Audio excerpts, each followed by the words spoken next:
Sir నా పేరు రమేష్, రమావత్ రమేష్. మాది వచ్చేసి కేశంనేనిపల్లి. ఇంతకుముందు మండలం పియ్యపల్లి ఉండేది, ఇప్పుడేమో గుడిపల్లి అయిపోయింది సార్. ఇంకోటి ఏమనంటే ఇప్పుడు ఈ స్కామ్ అయిపోయింది కదా, మైక్రో స్కామ్లా కొన్ని నా కాడ నుంచి కొన్ని డబ్బులు తీసుకున్నారు సార్. దేని ద్వారా అని అంటే గత 8-9 సంవత్సరాల నుంచి నేను రమావత్ మధు ఇద్దరం కలిసి ఇంతకుముందు పనిచేసేది. తర్వాత వాళ్ళ అమ్మ చనిపోయింది. వాళ్ళమ్మ చనిపోయిన తర్వాత మా ఇంటికి వచ్చేది, తినేది, తాగేది అన్నీ మేము చూసుకునేది. అతనికి బట్టలు కూడా మా అమ్మే కడిగి మాకెక్కడికైనా పోవాలన్నా కానీ పైసలు ఇచ్చి మాకు కొన్నిసార్లు మా అమ్మ కూడా మాకు సహాయం చేసింది. ఆ విషయం ఆయనకు కూడా తెలుసు. మా అమ్మకు పెద్దమ్మ అని అంటాడు, మా నాన్నకు పెదనాన్న అని అంటాడు. తర్వాత అదే ప్రకారంగా నడుస్తుంటే ఆ విన్ఫినిత్ కంపెనీ అనేది ఎత్తిపోయిన తర్వాత మళ్ళీ వెస్టేజ్ కంపెనీ వచ్చింది. వెస్టేజ్ కంపెనీలా ఇక విన్ఫినిత్లోనే చాలా రిస్క్ పడ్డాం కదా. వాళ్ళు చూసుకోవాలంటే నేను కొన్నిసార్లు ఆటోకు పోయినా, హైదరాబాద్ ఆటోకు పోయినా, ఆటో నుంచి నేను మంచి బతుకుతున్నా. తర్వాత ఈయన మా వాళ్ళు టీం నుంచి వాళ్ళు వెస్టేజ్ చేస్తున్న తర్వాత ఈయన ఒక సైడ్కి వెళ్ళిపోయిండు, మా టీం నుంచి వెళ్ళిపోయిండు. నేను హైదరాబాద్ ఆటో పోయినా, వీళ్ళేమో ఒక సైడ్ చేస్తున్నారు. మధు ఒక సైడ్కి వెళ్ళిపోయి ఈయన ప్రాసెసింగ్ ఈయన చేస్తుండు. తర్వాత కొన్ని రోజుల తర్వాత ఒక 2-3 నెలల తర్వాత నాకు కలిసి ఒకసారి ఫోన్ చేసి ఏమన్నాడంటే, అరే రమేష్ ఇక్కడ రా అని అన్నాడు. ఏమైందని అన్నా, పలాని ఇట్లా రా మాట్లాడేందని అన్నా. సరే మాట్లాడదామని. అరే రమేష్ ఇట్లా కాదురా, ఇట్లా చేస్తున్నా, నేను కొన్ని బిజినెస్ పెట్టినా, నీకు తెలియదు, తర్వాత నేను చెప్తాలే, ఇప్పుడైతే ప్రజెంట్ నువ్వు ఒక 2 లక్షలు పెట్టని అన్నాడు. 2 లక్షలు పెడితే నీకు 5 రూపాయలు వడ్డీ కాడికి ఇస్తా, నువ్వు పోయి మీ నాన్న కడుగు, పెదనాన్న కడుగు, ఇస్తాడు అని అన్నా. అదే ప్రాసెసింగ్ పోయి మా నాన్న కడితే ఇయ్యలే. కొన్ని రోజుల తర్వాత మా నాన్నకు కూడా మళ్ళీ పిలిచిండు. ఎక్కడని అంటే హైదరాబాద్లో పిలిచిండు. హైదరాబాద్లో పిలిచిన తర్వాత పెదనాన్న ఇట్లా అట్లా ఉంటుంది, నువ్వు తండల మీరు నాయక్ కదా అంటే, మా బంజారాలో మేము నాయక్ అనే ఉంటాం, మీ బంజారాలో మీ నాయక్ ఉన్నారు కదా అంటే, మీ నాయక్ మీ ఊళ్ళో ఎంత ఉన్నారో నాకు తెలియదు, నా కాడ వచ్చినావు కదా, నా కాడ వచ్చిన తర్వాత నువ్వు ఎట్లా ఉంటావో నీకే తెలుసు, అది నీకే తెలుస్తుంది పెదనాన్న. నువ్వైతే ప్రజెంట్ ఒక 5-6 లక్షలు చేయి పెదనాన్న, తర్వాత నేను నీకు వడ్డీ రూపంగా నేను ఇస్తా, నీకు ఎప్పుడు కావాలా, నువ్వు ఎప్పుడైనా ఫ్లాట్ కొంటావా, నేను భూమి కొంటావా, లేకుంటే రమేష్ ఎప్పుడు నేను పెళ్ళి అవుతుందా, ఆ టైం నేను పైసలు ఇచ్చేస్తా అని అన్నాడు. మా నాన్న అదే నిజంగా అనుకున్నావు. అప్పటికి ఈ మియాపూర్లో ఆఫీస్లో ఉన్నప్పుడు పెద్ద బిల్డింగ్ ఉండేది. ఆ బిల్డింగ్లో మా నాన్న నిన్న మొన్న నా దగ్గర పనిచేసి మన దగ్గర ఉండేటోడు అబ్బాయి ఇలా ఇంత పెద్ద చేసుకుంటూ ఏం దందా ఏందని అంటే, మధు ఏంద్రా ఇది అసలు అంటే, పెదనాన్న నీకు తెలియదు పెదనాన్న, నువ్వు పైసలు ఇవ్వు, తర్వాత నీకు అర్థమవుతుంది అన్నాడు. అదే ప్రాసెసింగ్లో మా నాన్న దాదాపుగా ఒక 10 లక్షలు దాకా చేసిండు. 10 లక్షలు చేస్తే తర్వాత కొంచెం డౌన్గానే ఉన్నాం. తర్వాత ఇంకా ఏం చేసిండంటే నాకు ఇంకా క్లోజ్గా అయిపోయిన తర్వాత నేను కొన్నిసార్లు మల్లెపల్లి పిలుస్తాడు, బిర్యానీ తినిపిస్తాడు, ఏమైనా బట్టలు ఇప్పిస్తాడు, ఇట్లా చేపించిన తర్వాత సరేలే ఇట్లనే అనగానే తర్వాత మల్లెపల్లి ఆఫీస్ ఓపెన్ అయిన తర్వాత, నువ్వు ఇక్కడక్కడ ఎందుకు ఆటోకు పోతావు, ఇంతకుముందు నుంచి నా దగ్గరనే ఉన్నావు కదా, సరే నా దగ్గరనే పని చేసుకో, బాగుంటుంది, నా దగ్గర పని చేసుకో, నీకు 25,000 ఇస్తాడు అని అన్నాడు. సరేలే అన్న, నేను దగ్గరనే ఉంది కదా, ఊరు కూడా దగ్గరనే ఉంది కదా, దగ్గర రానిపోని మనకు అన్ని మనం చూసుకోవచ్చు, అన్నీ చూసుకోవచ్చు, నేను కూడా నీ దగ్గర ఉంటా అని నేను కూడా అనుకున్నా.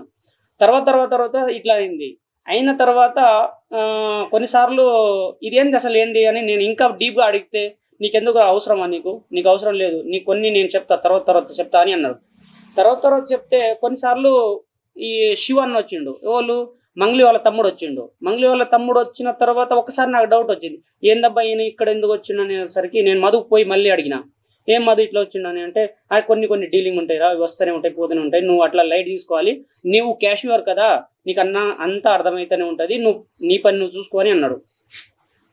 సరేలే అని నేను కూడా ఊకున్న తర్వాత ఒక 20 days బ్యాక్ మళ్ళీ ఒక 20 రోజుల తర్వాత మళ్ళీ మంగళక్క వస్తే అది ఏ టైంకి వచ్చింది, నేను ఆఫీస్ మొత్తం బంద్ చేసిన, నేను 6 గంటలకే క్లోజ్ చేశాను ఆఫీస్ క్లోజ్ చేసిన తర్వాత నేను రూమ్ పోయిన తర్వాత ఫోన్ చేసిండు, అరే రమేష్ ఇక్కడ వచ్చి ఆఫీస్ ఓపెన్ చేయని అన్నాడు. చేసిన అంతలే మంగళక్క వచ్చింది. అక్క వచ్చిన తర్వాత ఇక వాళ్ళిద్దరు ముగ్గురు ఉన్నారు అక్కతోటి పాటు, ఈయన శివ ఉండు, అక్క ఉంది, ఇంకోటి అంటే ఈయన మధు కూడా ఉండు, వీళ్ళు 3-4 ఉంటే నేను ఆఫీస్ ఓపెన్ చేసిన తర్వాత కథ నువ్వు వెళ్ళిపోరా అని అన్నాడు. రూమ్ పోయి నేను పడుకున్న తర్వాత వాళ్ళు ఏ టైంకి వెళ్ళిపోయినా కూడా నాకు తెలియదు. మళ్ళీ వాళ్ళు ఎప్పుడు పోయారో కూడా నాకు తెలియదు. నేను పొద్దున మళ్ళీ 6 గంటలకు నేను వచ్చిన. ఎందుకు ఉన్నరా పోయిర్రా? లేకుంటే మన సార్ కదా, ఎంతైనా మనకు ఆడ పని చేస్తున్నాం కదా, ఆయన కాడ పోవాలి పొద్దున్నే, ఇక వాళ్ళు చూసుకోవాలన్నప్పుడు నేను పోయినా. పోతే లేరు వాళ్ళు. అట్లనే మళ్ళీ నేను నా పని నేను చేస్తూనే ఉన్నా. అయితే కొన్నిసార్లు బయట వాళ్ళు కూడా ఇంకా కొన్ని మనకు తెలిసిన క్యాండిడేట్ కూడా వస్తున్నారు అక్కడ. కొన్ని క్యాండిడేట్స్ కూడా వస్తున్నారు.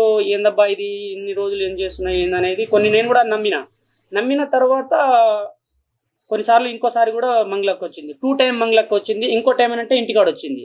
ఎక్కడ వద్దిపట్లలో నాకు బైక్ ఉండేది. నా R15 బైక్ లెక్క జిక్సర్ బైక్ ఉండేది. ఆ బైక్ తీసుకొని నేను అక్కడ పోయినా. అక్కడ పోతే నాకంటే నేను పోయిన తర్వాత 10 నిమిషాల తర్వాత అక్క వాళ్ళు, మంగళక్క, శివ అన్న, మధు, వీళ్ళు ముగ్గురు వచ్చిరు. వస్తే ఒక ఫోటో దిగురా అని అన్నాడు. అయితే ఇంటికాడ వచ్చినప్పుడు వాళ్ళు ఇల్లు కడుతూనే ఉన్నారు. ఆ కడుతున్న ఇల్లు కాడికి నైట్ 2 గంటలకు నేను పోయినా. ఆ ఫోటో నేనే తీసిన. ఆ ఫోటో తీసిన తర్వాత ఇక నువ్వు పోతే పోరా, లేకుంటే మన పాత ఇల్లు ఉంది కదా అక్కడ పోయి పడుకో, నువ్వు ఈ టైం పోతే పో, లేకుంటే మన పాత ఇల్లు ఉంది కదా అక్కడ పోయి పడుకో అని అన్నాడు. సరే నేను అక్కడ పోయి పడుకుంటాలి అని నేను అక్కడనే పడుకొని నేను పొద్దున వచ్చేసిన. ఆ విషయం ఎవ్వరికి కూడా తెలియదు. అది ఓలు కాదు కదా, అసలు ఓలు ఏ మనిషికి కూడా తెలియదు. నైట్ 2 గంటలు ఎవరు లేస్తారు? లేరు కూడా ఆ టైంకి వచ్చారు. ఒక ఫోటో తీసుకున్నా. వాళ్ళ పాత ఇల్లు కాడ పోయి నేను పడుకున్నా. ఎందుకంటే వాళ్ళు అంతా నాకు పరిచయం. అక్కడ పోయి వాళ్ళ నాన్న కూడా ఉండు. అక్కడ వాళ్ళ నాన్నకాడ పోయి నేను ఫ్యాన్ వేసుకొని నేను పడుకున్నా. తర్వాత అదే కంటిన్యూగా అవుతుంటే ఇప్పుడు లిక్విడ్ క్యాష్ ఎవరు తీసుకోబోతారు? ఈయన శివ చౌహాన్ ఉంది కదా, శివ చౌహాన్ వచ్చి క్యాష్ తీసుకెళ్తాడు. వచ్చి క్యాష్ అడిగి, అరే ఎన్ని కలెక్షన్ అయినాయిరా, ఎంత వచ్చినాయిరా, ఇలా కలెక్షన్ ఎంత అంటే నేను అప్పుడప్పుడే మాట్లాడిన తర్వాత నేను కలెక్షన్ అయిపోయిన తర్వాత టూరిస్ట్ పోతాం కదా మనం, బయటకు పోయినప్పుడు పెద్ద పెద్ద బ్యాగులు ఉంటాయి కదా, ఆ బ్యాగు లెక్క పెద్ద బ్యాగులు ఉంటాయి. ఆ బ్యాగులలో నేను నింపేస్తా మొత్తం డబ్బులు, కలెక్షన్ చేసిన మొత్తం డబ్బులు అలా కలెక్షన్ పెట్టి నేనే పోయి కింద, నేను ఒక ఫస్ట్ ఫ్లోర్ నుంచి కింద దిగి అల్ల పెట్టి కార్లో పెట్టిన తర్వాత ఆయన ఎక్కడ పోతాడో కూడా నాకు తెలియదు. అసలు నా తర్వాత కూడా ఆ విషయం కూడా తెలియదు. మళ్ళీ ఇంకోటి ఏమనంటే ఓలైనా కొట్టిరనుకో, ఓల్ దాంట్లో కొట్టియాలన్నా, ఇప్పుడు నా లాంటి వాళ్ళు కస్టమర్ వచ్చిందనుకో, ఒక 50,000 కొట్టియాలనుకో, ఎవరు దాంట్లో కొట్టియాడు, ఓన్లీ రమావత్ మధు దాంట్లోనే కొట్టిస్తా. క్యాష్ ఓన్లీ రమావత్ మధు, దానికంటే ఇంకా ఎవరు దాంట్లో కొట్టియలే కూడా. ఓన్లీ రమావత్ మధుకే, మధు అంతా మధుల దాంట్లోనే క్యాష్ ట్రాన్సాక్షన్. ఆన్లైన్ మాత్రం అది క్యాష్ మొత్తం ఈయన చౌహాన్ని తీసుకోపోతాడు, శివ చౌహాన్ తీసుకోపోతాడు. అదే రకంగా నేను అక్కడ పని చేస్తూ మా నాన్నకు కూడా నేను ఇక్కడ పని చేస్తున్నా కదా, మంచి మూమెంట్లో ఉన్నా, మంచి అంత పైసలు తీస్తారు, మంచిగా అవుతుంది, మొత్తం గోల్డ్ అవి ఇవి పెట్టుకుంటారు, బాగానే సంపాదించు. నాన్న ఇట్లా నేను పని చేస్తున్నాను నాన్న, మనం కూడా పెడతామే అని అంటే, ఈ పెట్టినవి చాలు కదా ఇంకెందుకు పెట్టామని అన్నాను. కాదు పెడతామని అన్నాడు. పెట్టిన డైరెక్ట్గా 30 లక్షలు ఒకటేసారి తెచ్చిండు. అది కూడా ఎప్పుడు అది ఆఫీస్ ఓపెన్ అయినప్పుడు అప్పుడు తెచ్చి ఒకటేసారి 30 లక్షలు ఇస్తే, ఆ 30 లక్షలు తీసుకోపోయి ఎక్కడ ఇచ్చినాము, నేను ఈ శివ చౌహాన్, ఈటల్ అనేటోడు డ్రైవర్ కాదు కానీ ఆయన కూడా ఒకటి అక్కడ ఆఫీస్ ఓపెన్ అయినప్పుడు వస్తే నాకు కార్ రాదు, వీటల్కి కార్ వస్తుంది.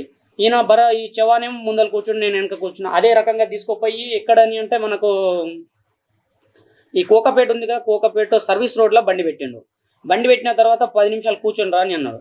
కూర్చున్నాం మేము లోపల బాగానే కూర్చున్నాం. ఆయన వచ్చి ఓ 10 నిమిషాలు బయటకు పోయి ఒక 5-6 నిమిషాలు మాట్లాడిన తర్వాత సైడ్ నుంచి ఒక కార్ వచ్చింది. కార్ వస్తే తమ్ముడు ఒక బ్యాగ్ ఇరా అని అన్నాడు. బ్యాగ్ ఇస్తే నేను తీసేసి ఓనర్ సీట్లో ఇచ్చిన. ఓనర్ సీట్ నుంచి బయటికి ఇచ్చేసి ఆయన కార్ల నుంచి ఆయన వేరే కార్లోకి ఇచ్చిండు. ఆ కార్లో ఇచ్చేస్తే నేను పోయి ఇప్పుడు ఇక్కడ వచ్చినాం కదా, ఏందబ్బా ఈ పైసలు ఏంటి ఇక్కడ, ఈ రోడ్డు మీద పైసలు కూడా ఏంది ఇస్తారా, ఇన్ని పైసలు ఏంది ఇక్కడ అని నేను కొంచెం డౌట్లో ఉన్నా. పోయి మంగళక్క వాళ్ళ ఇంటికాడ పోయినా. మంగళక్క ఉన్నది అక్కడ.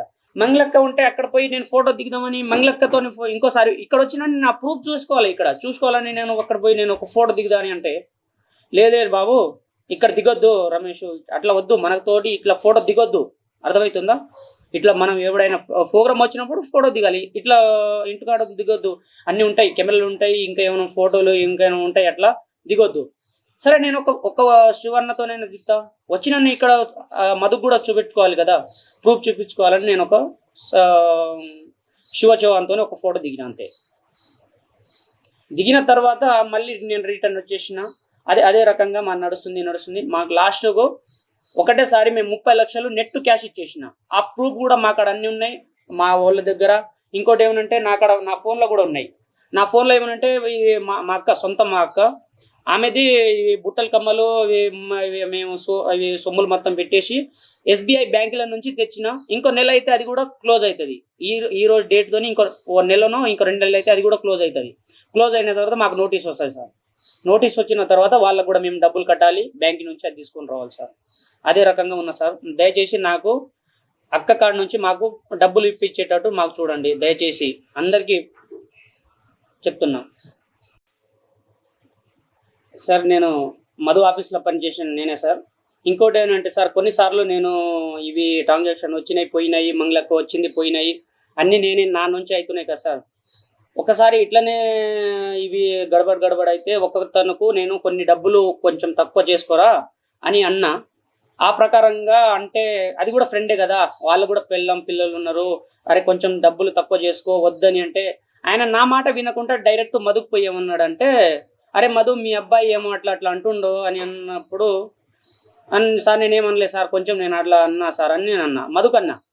అయితే ఆ మాట ఇప్పుడు ఇక్కడ అన్నావు కదా, బయట ఎవరైనా చెప్పినావు అనుకో నీకు కథం, నీకు రూపాయి కాదు కదా, నీకు అసలు ఒక రూపాయి బిల్ల కూడా రాదు. అది కూడా ఎక్కడ అన్నాడు, జిఎన్ఐ ఆఫీస్ గోకులం అన్న మల్లెపల్లి అన్నాడు.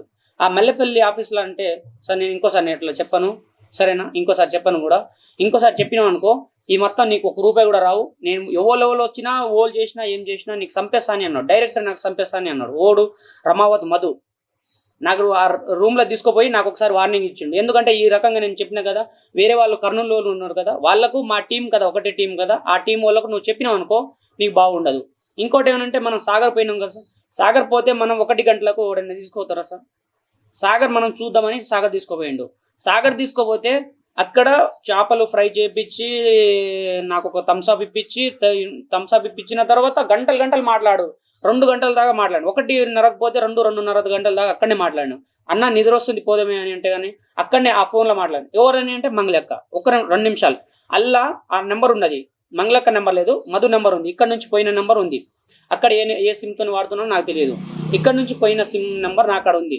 అది కూడా ఏదని అంటే ఫస్ట్ లవ్ గుర్తు, జెండా గుర్తు, ఇంకోటి కూడా ఇప్పుడు రెడ్, గ్రీన్, ఎల్లో, అది 3 కలర్ ఉంటాయి కదా మన జాతీయ జెండా, ఆ కలర్ గుర్తులు ఉంటాయి దాని మీద, ఆ కలర్ గుర్తులు ఉంటాయి.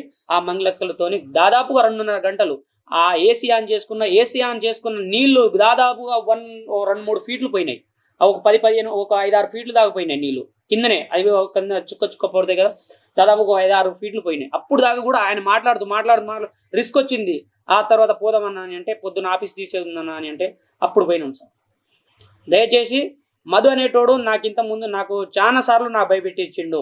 నువ్వు ఎక్కడున్నా కానీ నీకు చంపేస్తా, నీకేమనుంటే నేను ఉన్నా కదా, నేను చూసుకుంటా, అన్ని నేను చూసుకుంటా, కానీ నువ్వు ఏదొక్కటైనా బయటికి పోయిందా నువ్వు కథమే. ఇక నువ్వు ఓళ్ళతోనంటావా ఎవరితో నీ జాడ లేకుండా నేను చేస్తా, నా బాధ్యత నా